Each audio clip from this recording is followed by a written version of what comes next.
¿Alguna vez nos hemos parado a pensar en el impacto real que tiene una gráfica? El material que exploramos hoy, basado en Fundamentals of Data Visualization, de Klaus Wilke, arranca con una idea, una idea potente. Dice que la diferencia entre una buena y una mala figura puede ser, decisiva. Totalmente. Puede cambiar cómo se ve un estudio entero. Claro. O si te dan una financiación, o incluso en una entrevista de trabajo. Al final, muchas veces son las visualizaciones las que, digamos, sostienen nuestros argumentos más importantes. Es así. Y este libro, fíjate, es más que un simple manual de cómo hacer gráficos. Gente como Jonathan Schwabish o Scott Murray lo ponen por las nubes porque va al fondo, a los conceptos. Ajá. Te ayuda a entender por qué algo funciona visualmente. Se centra, eso sí, y es importante, en figuras estáticas, las de publicar, las de un informe, no tanto las interactivas. Entendido. Entonces, nuestra meta hoy es un poco destilar esos principios clave, ¿no? Cómo creamos figuras que sean claras, que sean honestas y, que convenzan. Me llama la atención eso que comentas, que el libro las organiza no por tipo de dato, sino por el mensaje. Exacto. ¿Qué quieres contar? Una cantidad, una distribución, una relación. Esa es la pregunta clave. Vale. Y todo esto, al final, es para desarrollar lo que el autor llama un ojo crítico. Un ojo crítico. Me gusta eso. Sí, esa habilidad de mirar un gráfico y decir, vale, esto está equilibrado, es claro, cuenta bien la historia, requiere conocer algunas reglas, claro que sí, pero sobre todo es prestar atención a los detalles. No es magia, ¿eh? Se entrena. Perfecto. Pues vamos a entrenarlo. Entremos en materia. Lo primerísimo. ¿Cómo pasamos de tener números a tener una imagen? El libro habla de mapear. Así es. Ese es el concepto central. Mapear datos a elementos visuales. Tienes tus datos, temperatura, tiempo, lo que sea, y los mapeas a lo que el libro llama estéticas. Estéticas. Sí. La posición en un eje, el color que usas, la forma de un punto, su tamaño. Cada variable de tus datos se traduce en una característica visual en el gráfico. Vale, creo que lo pillo mejor con un ejemplo. El libro usa uno de temperaturas, ¿verdad? Sí, temperaturas medias diarias de varias ciudades. Lo normal, lo intuitivo, sería poner la temperatura en el eje Y, el día del año, en el eje X. Y un color para cada ciudad. Exacto, un gráfico de líneas de toda la vida. Sería un mapeo posible. Pero ojo, no es el único. Podríamos mapear la temperatura al color de unos cuadraditos. Ah, Y poner los meses en horizontal y las ciudades en vertical. Tendríamos una especie de calendario térmico, un heatmap. o sea, la misma información. Exacto. La información es la misma, pero la historia que resalta cambia. El gráfico de líneas te muestra genial la evolución temporal de cada ciudad. Claro. El mapa de calor, en cambio, te facilita comparar qué ciudad fue más cálida en, digamos, julio. La elección de qué mapeo usar depende totalmente de qué quieras enfatizar. Vale. O sea que ya desde el principio, al elegir cómo mapear, estamos dirigiendo la historia. Una vez decidido qué va, qué estética, posición, color, necesitamos un sitio donde ponerlo. El sistema de coordenadas. Eso es. El cartesiano, el de los ejes X e Y, es el que todos conocemos. Es el caballo de batalla, sí. Y dentro de él podemos hacer ajustes, cambiar la relación de aspecto, por ejemplo. Hacerlo más alto o más ancho. Justo. Eso puede acentuar visualmente las pendientes o suavizarlas. O cambiar las unidades, de Fahrenheit a Celsius. Cambian los números del eje, claro, pero la forma de los datos es la misma si ajustas bien la escala. Lo crucial siempre es etiquetar bien qué es cada eje y en qué unidades está. Siempre. Pero a veces los ejes normales, los lineales, no son lo mejor. He oído mucho sobre las escalas logarítmicas. ¿Cuándo hay que usarlas? Son fundamentales en varias situaciones. Primero, si quieres visualizar cambios relativos, o sea, porcentuales, de forma consistente. ¿Cómo es eso? Que un aumento del 10% se vea igual de grande sin importar si el valor inicial era 10 o era 1000. La escala lineal no hace eso. Y segundo, importantísimo, cuando los datos abarcan órdenes de magnitud muy, muy diferentes. Ah, como lo del PIB que decías antes, de países ricos y pobres. Exacto. En una escala lineal, los países pequeños quedarían todos aplastados abajo, no verías diferencias entre ellos. La escala logarítmica, como que expande los valores bajos y comprime los altos. Te permite ver patrones en todo el rango. Vale, vale. Eso sí, importantísimo, siempre indicar la base del logaritmo. Si es base 10, base E, hay que decirlo. Entendido. Y hay otros sistemas además del cartesiano. El libro menciona algunos más, ¿no? Mencionan brevemente las coordenadas polares. Van bien para datos cíclicos, como esas temperaturas anuales. El final de diciembre conecta con el principio de enero de forma natural. Ah, claro. Y luego, claro, las proyecciones geoespaciales para los mapas. No puedes poner la esfera de la Tierra en un papel plano sin deformarla. Ya. Así que eliges una proyección que conserve lo que te interesa, áreas, ángulos, distancias, sabiendo que otras cosas se van a distorsionar. No hay mapa plano perfecto. Queda claro que la base, la técnica, mapeo, coordenadas, escales, es súper importante. Ahora, si te parece, vamos a los tipos de gráficos más comunes. El libro los agrupa por lo que quieren mostrar. Empecemos por... Por cantidades. Venga. Aquí el rey es el gráfico de barras, verticales, horizontales, geniales para comparar valores entre categorías distintas. Sí. Pero tienen una regla de oro que a veces, se olvida. Si las categorías no tienen un orden natural, como los meses, que sí lo tienen, hay que ordenar las barras. Ordenar. Por tamaño. Sí, generalmente de mayor a menor. O al revés, un gráfico con barras ordenadas es infinitamente más fácil de leer. La comparación es inmediata. Uno desordenado es un caos. Excelente punto. Ahí es donde las barras pueden ser muy engañosas si cortas el eje Y. Ya. Una alternativa mucho mejor en esos casos son los gráficos de puntos, los dot plots. Gráficos de puntos. Sí, simplemente pones un punto en la posición del valor sobre un eje, y ese eje sí puede empezar cerca del rango de tus datos, no tiene por qué empezar en 0. Comparas posiciones, no longitudes desde 0. Es más honesto en ese caso. Ah, vale. Y para visualizar cantidades en matrices grandes, con 2 categorías, los mapas de calor, los heatmaps, donde el color representa la cantidad, son muy eficaces. Siempre, claro, que ordenes bien las filas y las columnas. El orden es clave, otra vez. Vale. Cantidades. Check. Pasemos a distribuciones. ¿Cómo se reparten los datos? ¿Dónde se concentran? Ahí pienso en histogramas. Son un clásico, sí. Agrupan los datos en contenedores, en bins, y te dicen cuántos puntos hay en cada uno. Pero su aspecto depende muchísimo del ancho de esos contenedores. Si son muy estrechos, ves mucho ruido, muchas subidas y bajadas. Si son muy anchos, pierdes detalles. Todo se aplana, hay que jugar un poco con el ancho. Ya. ¿Y hay alternativa? Sí, los gráficos de densidad intentan estimar una curva suave que represente la distribución. Son más elegantes visualmente. Pero tienen una pega. A veces la curva se puede meter en valores imposibles. Imagina que mides algo que solo puede ser positivo y la curva de densidad se va un poquito a valores negativos. Hay que tenerlo en cuenta. Interesante esa disyuntiva. ¿Y si queremos comparar varias distribuciones? Por ejemplo, los salarios en distintos departamentos de una empresa. Aquí es donde el libro lanza una crítica importante. Desaconseja mucho usar solo un punto, la media, por ejemplo, con una barra de error. ¿Por qué? Se ve mucho eso. Porque oculta demasiada información. No sabes si la distribución es simétrica, si tiene 2 picos, si hay valores atípicos. Y además, las barras de error pueden significar 1000 cosas. Desviación estándar, error estándar, intervalo de confianza. Si no lo especificas, es ambiguo. Es verdad. Es mucho mejor usar gráficos como los box plots.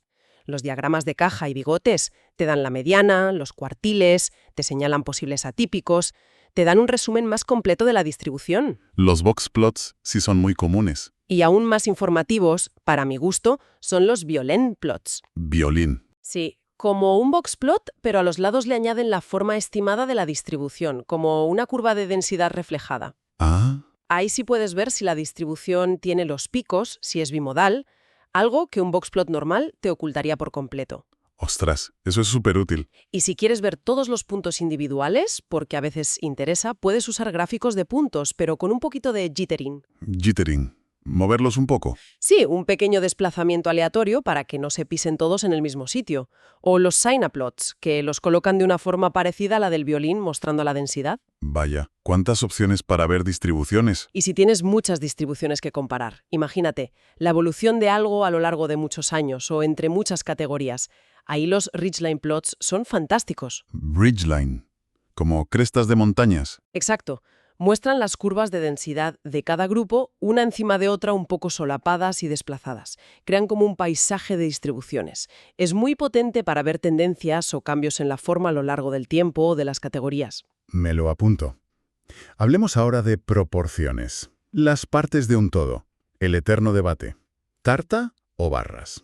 El eterno debate. El libro no demoniza el gráfico de tarta, el pie chart, pero sí dice cuándo usarlo. Funciona bien si quieres mostrar cómo un total se divide en pocas partes, y sobre todo si son partes muy claras, como la mitad, un cuarto. Ya. Nuestro ojo no es muy bueno comparando ángulos o áreas, así que para comparar con más precisión cuánto más grande es una parte que otra, o para comparar proporciones entre distintos grupos, las barras suelen ser mejores. ¿Barras apiladas o agrupadas? Depende. Las apiladas te muestran bien el total 100% y cómo se divide, pero comparar los trozos de arriba, los que no empiezan en cero, es difícil. Cierto. Las barras agrupadas, una al lado de la otra, facilitan mucho la comparación directa de cada categoría entre grupos, pero pierdes un poco la visión del todo. Entonces, volviendo al ejemplo de cuotas de mercado de empresas a lo largo de los años, ¿mejor barras agrupadas que poner una tarta para cada año? Generalmente sí. Con barras agrupadas o incluso con gráficos de líneas, si son muchas categorías y años, sigues mucho mejor la tendencia de cada empresa. Ver varias tartas seguidas es difícil seguirle la pista a una porción concreta. Vale. Cambiamos de tercio. Visualizar relaciones. ¿Cómo se relaciona la altura con el peso? ¿O el gasto en publicidad con las ventas? Ahí, el rey indiscutible es el gráfico de dispersión, el scatterplot. El de los puntitos. Ese. Cada punto es una observación, con su coordenada X para una variable y su coordenada Y para la otra. Es fundamental. Ves patrones, tendencias lineales, no lineales, grupos, puntos raros, todo. ¿Se le puede añadir más información? Sí, puedes mapear una tercera variable al tamaño de los puntos. Eso es un bubble chart, un gráfico de burbujas. Pero con cuidado, ¿Por qué? Porque comparar áreas o volúmenes, si fueran esferas, es mucho menos preciso para nuestro ojo que comparar posiciones en un eje. Puede ser útil, pero sin abusar. ¿Y si tenemos, no sé, 5 variables cuantitativas y queremos ver cómo se relacionan todas entre sí? Buena pregunta. Una opción es la matriz de scatterplots. Es una cuadrícula donde pones el gráfico de dispersión para cada posible par de variables. Suena denso. Lo es. Es útil, pero con muchas variables se vuelve inmanejable. Otra vía es usar técnicas de reducción de dimensionalidad. Como el PCA. Exacto. Análisis de componentes principales. Busca encontrar nuevas variables, que son combinaciones de las originales, que capturen la mayor parte de la información en menos dimensiones. Y luego visualizas esas dimensiones principales. Es más abstracto, pero muy potente cuando tienes muchas variables. ¿Y si los datos vienen por parejas? Como la nota de un alumno antes y después de una intervención. Para eso son geniales los slope graphs, gráficos de pendiente. Slope graphs. Sí, pones una columna con los valores antes, otra con los valores después y unes con una línea el punto de cada individuo. Ves el cambio, la pendiente, de forma muy clara. O simplemente un scatterplot normal donde conectas con líneas los puntos que pertenecen a la misma persona o entidad a lo largo del tiempo o entre condiciones. Muy visual, ¿sí? Pasando a series temporales. La evolución en el tiempo. Gráficos de líneas, ¿no? Es lo típico. Exacto. Conectan puntos ordenados en el tiempo. Si tienes varias series, pues usas colores distintos. Pero aquí el libro insiste mucho en una cosa: el etiquetado directo. Etiquetado directo. ¿Qué es eso? En lugar de poner una leyenda abajo o al lado que te obliga a ir mirando qué color corresponde a qué línea. Sí, que es un rollo. Exacto. Pues pones el nombre de la serie directamente al final de la línea o cerca de ella. Reduce muchísimo la carga cognitiva. Es mucho más fácil de leer. Oye, pues es un gran consejo práctico. Me lo quedo. ¿Y cómo separamos en una serie temporal la tendencia de fondo del ruido de las subidas y bajadas del día a día? Hay como dos enfoques principales. Uno es el suavizado. Calcular medias móviles o usar algoritmos un poco más listos como LOES para sacar una curva suave que represente la tendencia subyacente.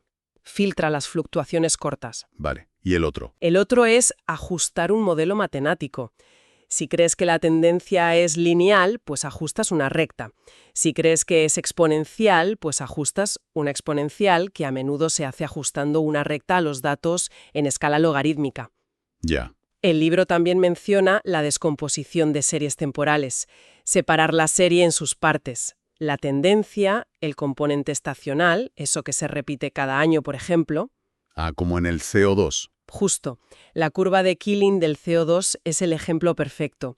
Ves clarísimo la tendencia a largo plazo, que sube, y el ciclo anual de subida y bajada. Y lo que queda, que es el residuo o el ruido. Muy interesante. Un apunte rápido sobre mapas. Ya hablamos de proyecciones. ¿Cómo ponemos datos encima del mapa? Los mapas de coropleta son los más habituales. Coloreas cada región, país, provincia, según un valor. ¿Sí? Funcionan bien para tasas, densidades, porcentajes, pero mucho cuidado al usarlos para cantidades totales, como la población total. ¿Por qué? Porque las regiones geográficamente grandes, aunque tengan poca población, dominan visualmente. Y una región pequeña pero muy poblada apenas se ve, engaña. Es verdad. Para eso se inventaron los cartogramas que deforman el área de las regiones para que sea proporcional a la variable, por ejemplo, la población. Son más justos en ese sentido, pero pueden quedar muy raros, difíciles de reconocer. Ya veo. Y no olvidar la importancia de las capas en un mapa. Añadir ríos, carreteras, ciudades. Para dar contexto, un mapa sin contexto es solo una mancha de color. Y llegamos a un punto que me parece crucial y que a veces olvidamos. La incertidumbre. Nuestros datos casi nunca son perfectos, ¿verdad? Exacto, es fundamental. Es fundamental mostrar que nuestras mediciones o nuestras estimaciones o las predicciones que hacemos tienen un margen de error, una incertidumbre. Las típicas barras de error. Son un primer paso, sí, pero es vital explicar qué representan. Es la desviación estándar, el error estándar de la media, un intervalo de confianza al 95%. Son cosas muy distintas. Claro. Y el libro critica que muchas veces la gente las interpreta mal, como si los límites de la barra fueran fronteras absolutas, y no lo son. Hay formas mejores de mostrar esa incertidumbre. Sí, las hay. El libro propone alternativas que te dan una idea más completa de la distribución probable del valor. Por ejemplo, barras de error graduadas. Graduadas. Sí, que muestran distintos niveles de confianza con diferentes tonos de color o grosores, o las bandas de confianza alrededor de una línea de tendencia. Se ensanchan donde hay más incertidumbre, se estrechan donde hay menos. Eso suena bien. Una idea muy potente es visualizar directamente múltiples posibles ajustes o resultados. En lugar de mostrar solo la mejor línea, muestras varias líneas posibles que son compatibles con los datos y el modelo. Ah, eso es interesante. Incluso menciona los HOPs, Hypothetical Outcome Plots. Son animaciones que muestran diferentes escenarios posibles uno tras otro. Ayudan mucho a combatir esa falsa sensación de certeza que da un gráfico estático. La clave es transmitir que trabajamos con probabilidades, no con certezas. Entendido. Hemos visto un montón de tipos de gráficos. Ahora, para ir afinando, centrémonos en errores comunes y principios para mejorar nuestras visualizaciones. Uno que mencionas que suena fundamental. El principio de tinta proporcional. Lo es. Y es muy simple en realidad. La cantidad de tinta, o el área, o la longitud que usas para representar un valor, debe ser directamente proporcional a ese valor. Por eso las barras tienen que empezar en cero en escala lineal. Exacto. Si no, una diferencia pequeña puede parecer enorme. Es la base de la honestidad gráfica. Y también explica por qué comparar áreas, como en las tartas o los gráficos de burbujas, es más difícil y menos preciso para nosotros que comparar longitudes sobre una misma escala. Otro problema típico. Cuando tienes muchísimos puntos y se solapan todos. El overplotting. ¿Qué hacemos ahí? Varias estrategias. Una fácil es usar transparencia parcial. Donde hay muchos puntos solapados, el color se ve más oscuro. Ajá. Otra es el jittering que comentamos antes, añadir ese pequeño movimiento aleatorio para separar los puntos. Vale. Y si los datos son muy densos, a lo mejor tienes que pasar a visualizar la densidad directamente. Usar histogramas en 2D o agrupaciones hexagonales, los X-bins o líneas de contorno, como en los mapas topográficos, que te muestran dónde se concentran los puntos. El color, otra herramienta potentísima, pero peligrosa. Advertencias principales. El color. Primero, no intentes codificar demasiadas cosas distintas solo con color. Nuestro ojo distingue bien un número limitado de categorías por color. Vale. Segundo, huye de la escala arcoíris. Es súper popular, pero es malísima. No tiene un orden que nuestro ojo entienda bien. El verde va antes o después del amarillo. Y puede crear fronteras visuales donde no las hay en los datos. Ya. Y tercero, y esto es crucial, diseña siempre pensando en la gente con deficiencia de visión del color, CVD. El daltonismo es más común de lo que pensamos, sobre todo en hombres. ¿Y cómo hacemos eso? Usa paletas de color que se sepa que funcionan bien para CVD. Hay muchas ya diseñadas, como las de Color Brewer. Y si puedes, usa también formas distintas o patrones, como codificación redundante. Forma más color. Y siempre prueba tus figuras con simuladores de CVD. Hay herramientas online para eso. Lo de la codificación redundante suena muy bien. Usar forma y color a la vez, por ejemplo. Exacto. Ayuda a la claridad y a que todo el mundo pueda entenderlo. Y hablando de claridad, ordena las leyendas. Que el orden de los elementos en la leyenda coincida con cómo aparecen en el gráfico. Si una línea está arriba, que sea la primera en la leyenda. Reduce el esfuerzo mental, Tiene lógica. pero aún mejor que una buena leyenda es no necesitar leyenda. ¿Cómo? Con el etiquetado directo que decíamos antes. Si puedes poner el nombre de cada línea o de cada barra directamente en el gráfico, mucho mejor. Hace la figura autocontenida. No tienes que ir mirando de la leyenda al gráfico y viceversa. Ya. ¿Y qué me dices del equilibrio entre mostrar los datos y el contexto?